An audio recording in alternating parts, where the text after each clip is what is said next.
All right. So we are live on Facebook, and welcome to our Wednesday Wellness guest tonight, Lisa Dahl. Lisa has her own business, Lisa Dahl Wellness, and she is one of the things that I loved when I first heard Lisa speak. Is she just started a subscription service that is all about sort of forgetting the battle with diets. Don't battle with diets. Just start to love eating your food and having a good relationship with food. And I think so many people struggle with that. So I thought you would be a fabulous speaker to have on. So welcome, Lisa, and tell us a little bit more about both the service that you have and about how you sort of got into this whole idea of having a healthy relationship with your food.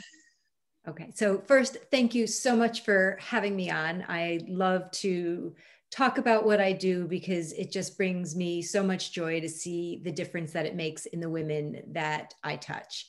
So I have created the Whole Body Health membership community. So let me first backtrack. So I am a health and wellness coach, and I specialize in intuitive eating, self-care, self-compassion, body positivity, and living gratefully. I also bring my former catering days into the community where we virtually cook together and talk about meal planning. So it is a true whole body health membership community. And when I got into health and wellness coaching, I brought my own diet baggage with me, as well as my education. And my diet history was that I dieted from the time I was 12 years old until 2.5 years ago. I have been every size, from a size 0 to a size, whatever that larger size, big full body, uncomfortable in my own skin, dieting, rigid, weighing, measuring food, myself, all of it. And then when I got into health and wellness coaching, I thought I was going to help women lose weight because I was such an expert at it. And now I had the education behind it.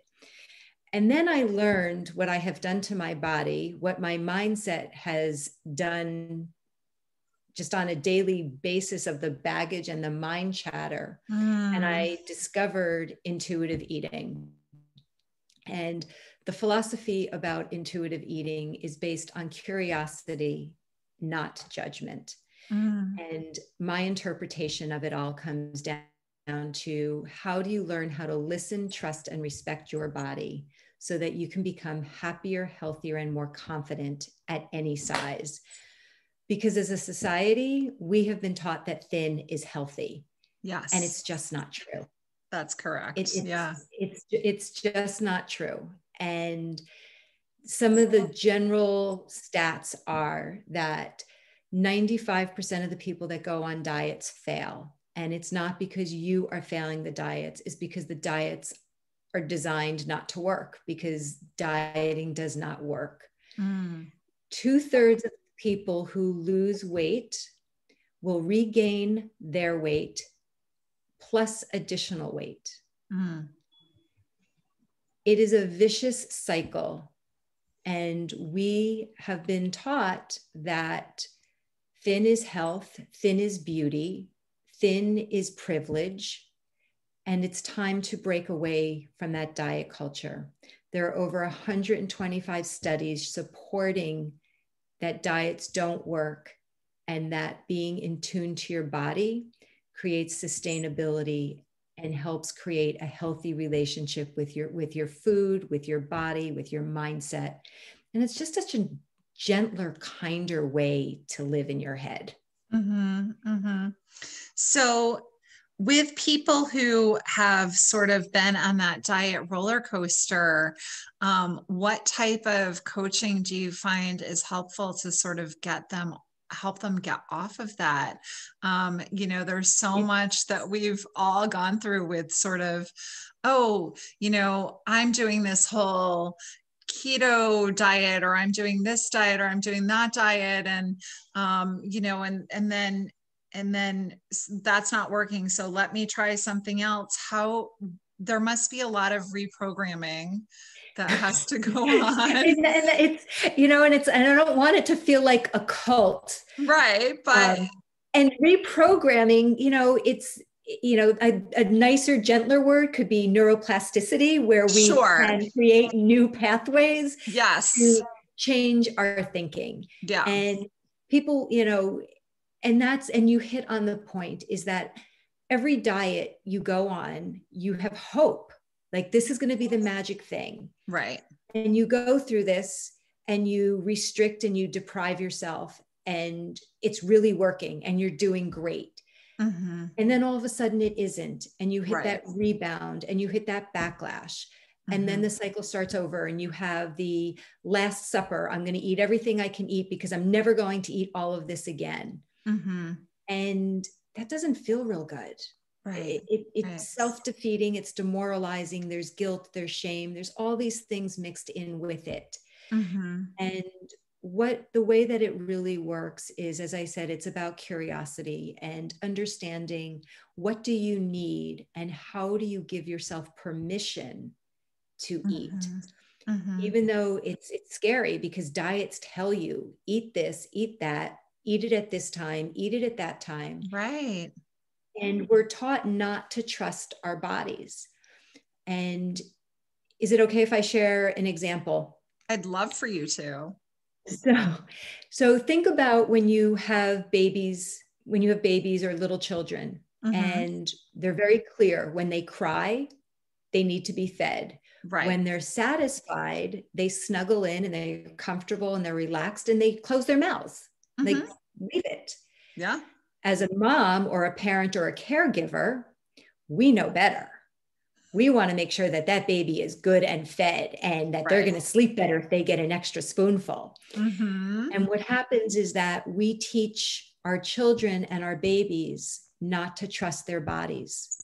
Yeah. And that if we would follow their cues, because we are all born as intuitive eaters, to listen to our bodies. And as parents, we break down that trust to say, I know better. You don't know your body. And it's hard, because as a parent, we'll say, well, he hasn't, he's had 2 bites of this. He's had 3 bites of that. He hasn't had a vegetable in 6 weeks. Their bodies, it's not what they eat at one time. It's what they eat over a period of time. And their bodies know how much to eat. And we need to learn how to go back to those fundamental cues to learn how to eat. Listen to our bodies when they're hungry. So something that I refer to as interoceptive awareness.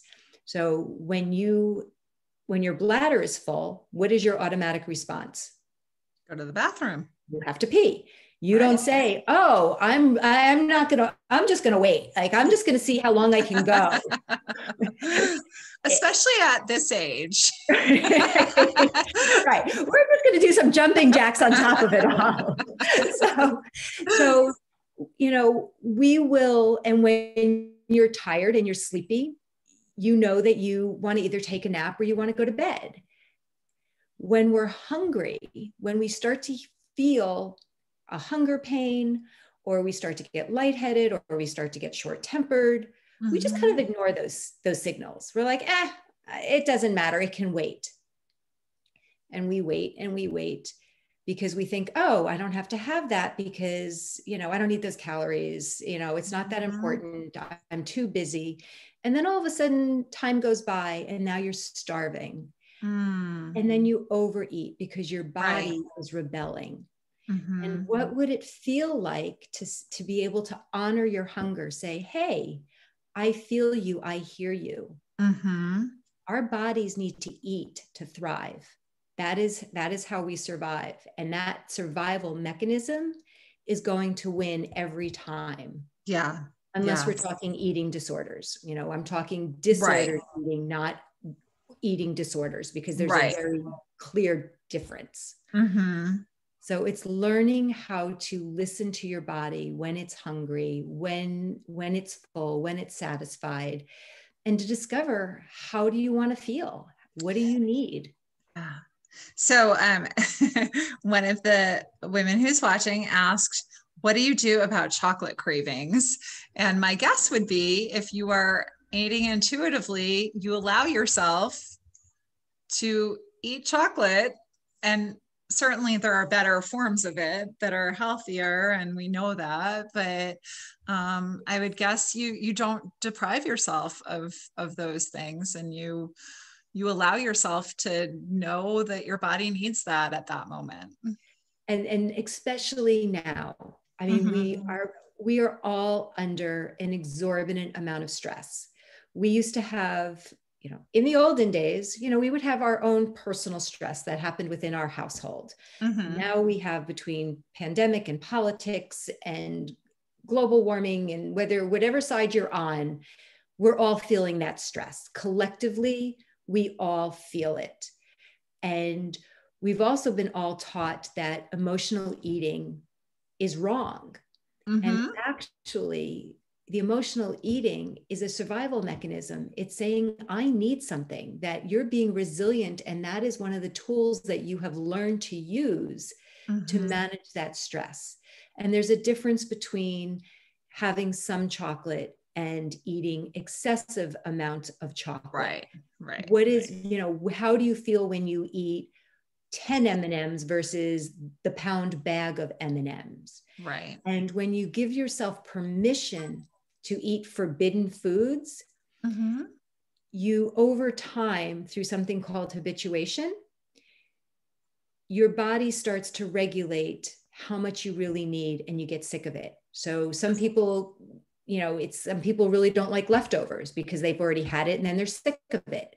If you ate a Mm-hmm. pound of M&Ms for 3 weeks, you would probably be sick of it too and start to crave something else.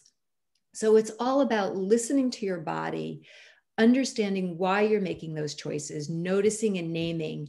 Mm-hmm. And if having a piece or two of chocolate a day is part of what you do, and it's not causing you stress or harm, and you're not thinking about it, enjoy it, and not view it as a treat. Right. View it as something I call play food. That Mm. there's, you're not breaking a diet. It's Uh-huh. part of enjoying food. How do you become, satiated and satisfied? And food brings so many different things. How do you start to create that healthy relationship and bring that back to your body? Mm.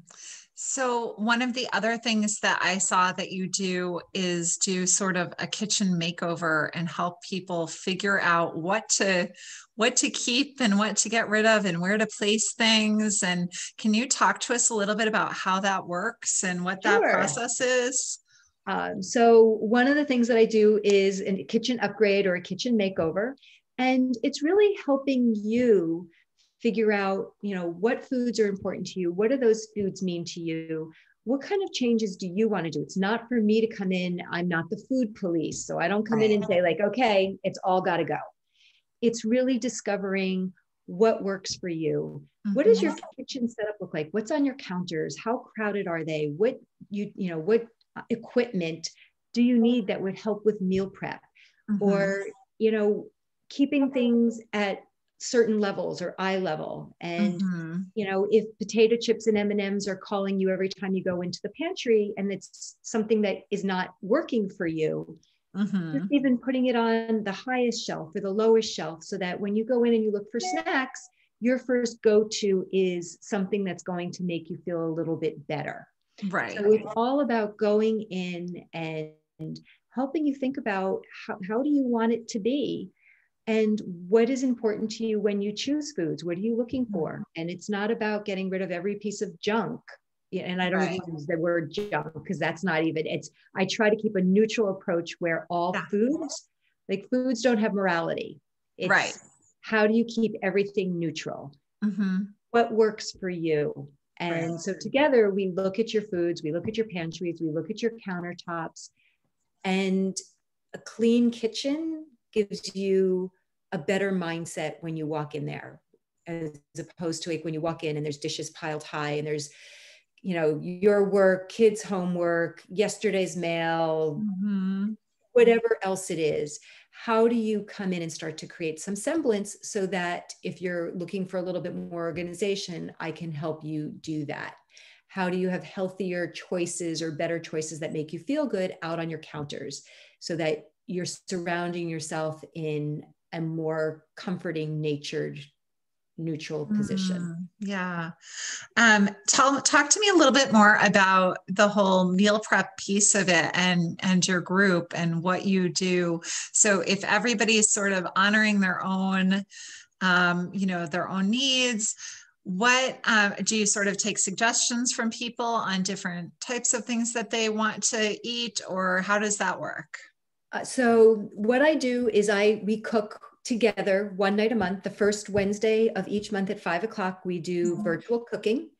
And when I plan a meal, I try to take into account of people's preferences, how to substitute something. So a perfect example is something that I call a roasted rainbow veggie bowl.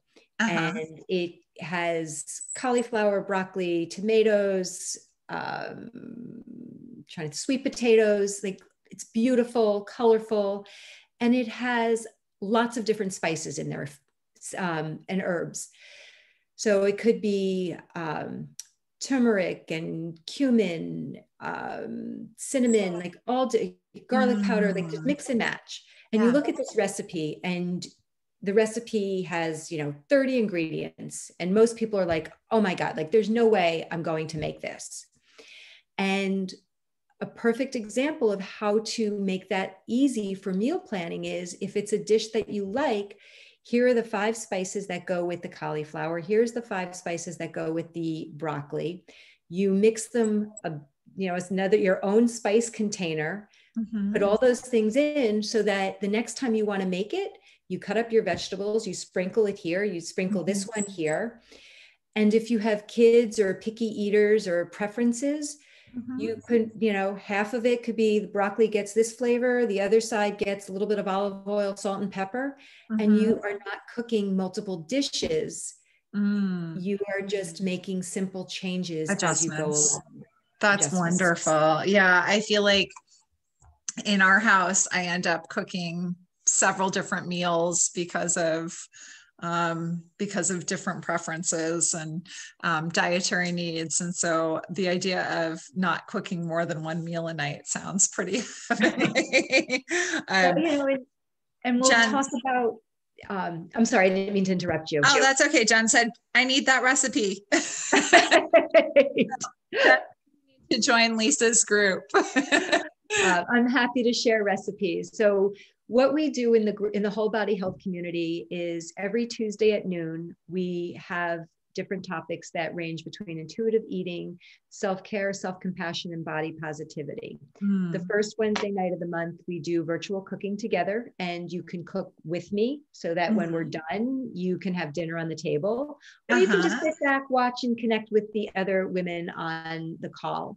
And then the last Monday night of the month at 7 p.m., I facilitate something called a gratefulness gathering. And that is where we come together and it's all conversation. I became a facilitator through an organization called gratefulness.org. And I don't teach, I facilitate. I am just equally part of the conversation. And we talk about living gratefully in a world that really is upside down. How do we find the gifts and opportunities so that we can still have joy even when life is challenging and it's not meeting up to our expectations and hopes? What's the gifts and opportunities? That's wonderful. Oh, what a beautiful community. And how do you, so is this open to, since we're virtual, this must be open sort of nationally. You aren't limited because which is, and was that something that was around before COVID, or is that something that sort of developed because of COVID?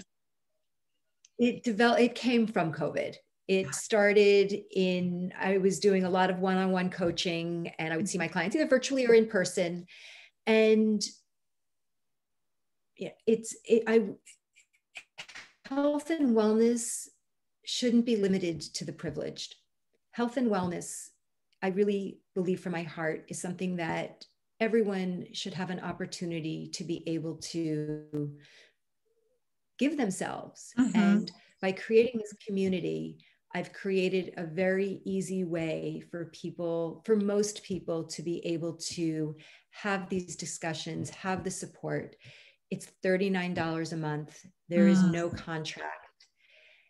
My hourly rate is $150 an hour. And I really just felt that, how do I support more women? How do I fight diet culture? I can't do it one person at a time. And I really just believe that, there's times in my life where there's things that I needed or wanted, and it was just so financially out of my reach. And I just wanted to create a space where that was not going to be the stopgap of getting help and support.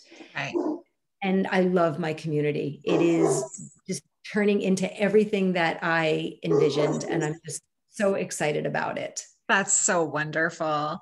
And we were just talking before we came onto Facebook about my son said he's the happiest he's ever been, and he feels a little guilty because he knows a lot of people are not. But isn't it amazing for people who have found, who have used this as an opportunity and a time to sort of sit back and reflect and to create new experiences, new opportunities out of this. It's just wonderful. It's not, it's not what I thought would happen at the beginning of all this, when everything shut down and we were suddenly thrown into this new normal, that I would know people who were just experiencing these wonderful sort of epiphanies of, oh, this is what I really love and this is what I want to create. And I think that's really a nice benefit of what's happened. So I'm really excited for you that that's going so well.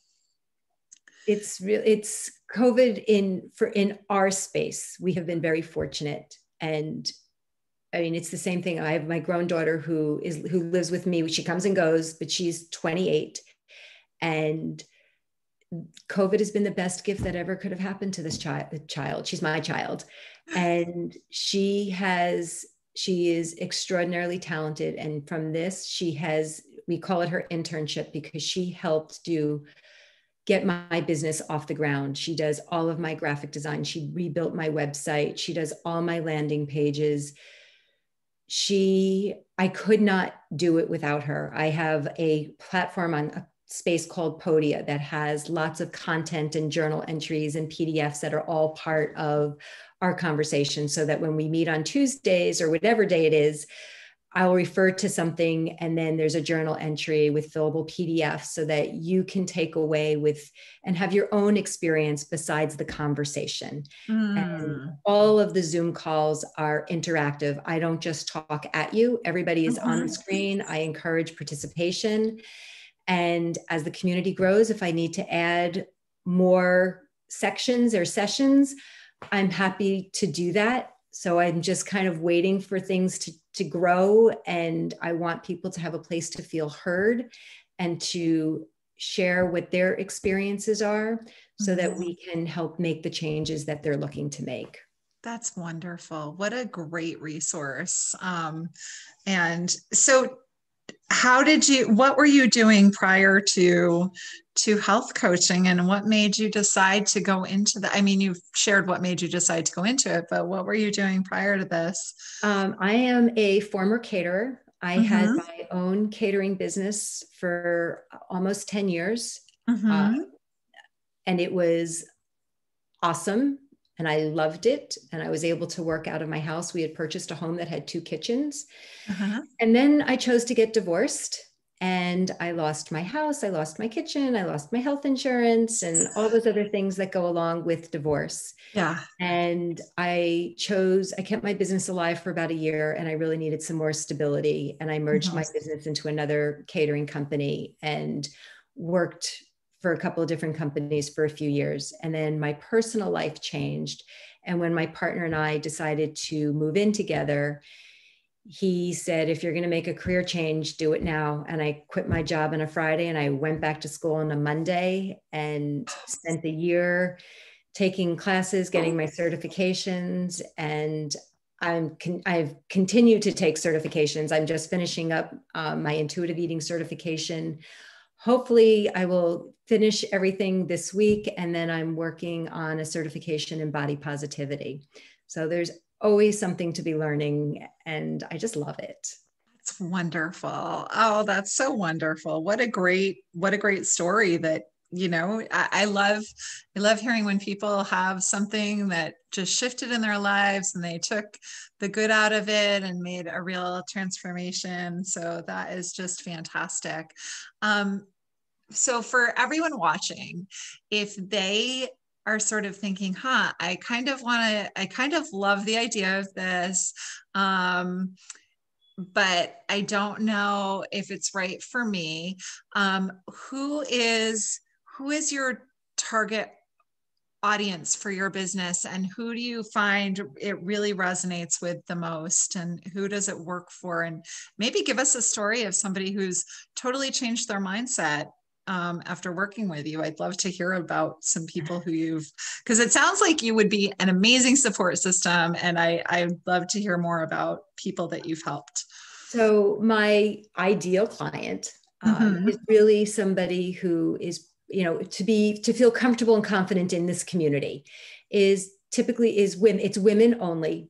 If you have, a partner or somebody who wants to be present for the meal, the virtual cooking, or kids around, they can join. But the meat of it, the heart of it, is all women. Typically age between 35 and 70, except for my mom, who is a member who is 82 and quite vocal. But it just found it easier than telling her what I was doing every day. I'm like, Mom, just come join the community, please. Yeah.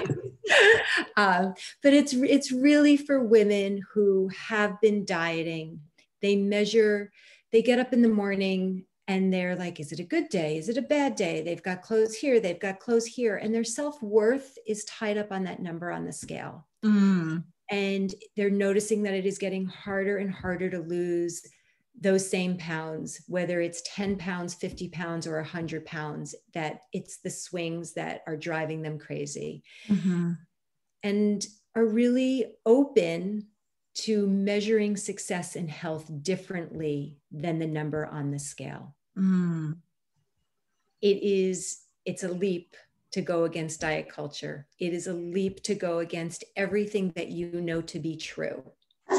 And together we start to dismantle what that looks like and how to make those changes. And I have to say that, I have not gotten on a scale in over 3 years. And, just like everybody else, my life has shifted. And I personally am very active in fitness every day because that makes me feel good. But I'm not getting in and out of the car. I'm not going to the supermarket 5 times. My life, I'm more sedentary than I have been. And and it's like, I can still hear those diet voices in my head.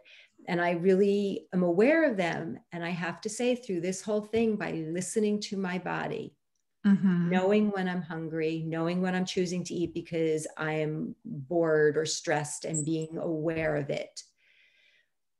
I don't know if my weight has changed, but I know that I still feel good about what I'm doing, that I'm active. We go out in the woods every weekend. We mountain bike, or we hike, or we go for a walk. So I do activities. I make choices that make me feel good. I don't worry about that number on the scale. Yeah. And, if we have birthday cake because it's somebody's birthday, I no longer sit there and say, oh, I can't have that. This past summer, we were with friends And I've known her for 23 years. And we were visiting them at the Cape. And it was Sunday night at 8 o'clock. And she says, I want ice cream. And I said, I'll go.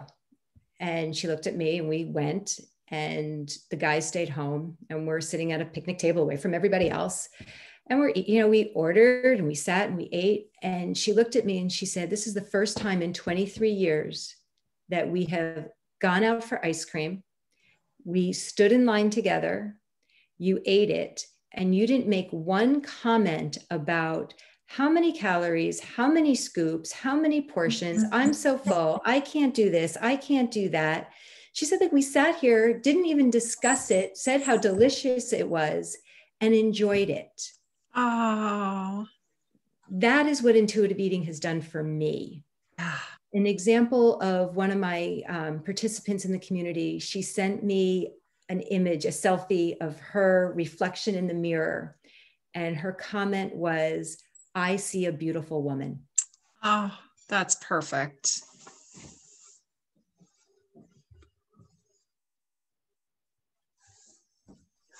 Love your body. It's about learning to respect your body. Your thighs aren't fat. Your thighs are strong. They carry you. They allow you to do all the things that we need to do every day.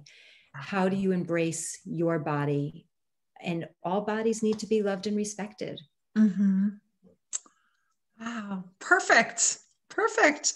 So I think everybody, I have so many people who have tagged people. So everybody is raptly listening and tagging all their friends to watch you speak. So you're definitely doing an amazing job. And it sounds like a great community and fits perfectly with what we're trying to really encourage people to do here is just listen to their bodies and listen to, you know, what they know is right to be doing with their own body and embracing that and loving it. So I love what you're doing. It's fantastic. And I'm so thankful that you could come and join us tonight. And we're able to fit it in. I know we had, when I first asked Lisa, are you available? We had to like look a month out, and I was so excited to get her on with us because I knew she'd be perfect for our group. So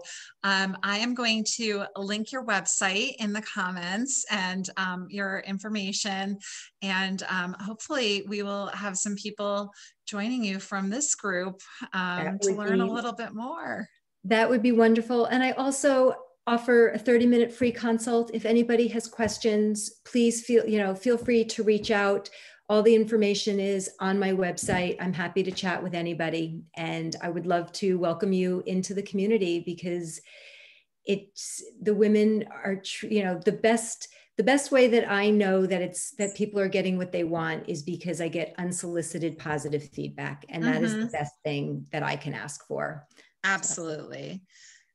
So we've gotten several thank yous and great advice, and I'm sure people are going to be heading right over to learn more and get to know you a little bit better. And I appreciate you so much. So have a great night, Lisa. You too. Have a great night, everybody. Thank you.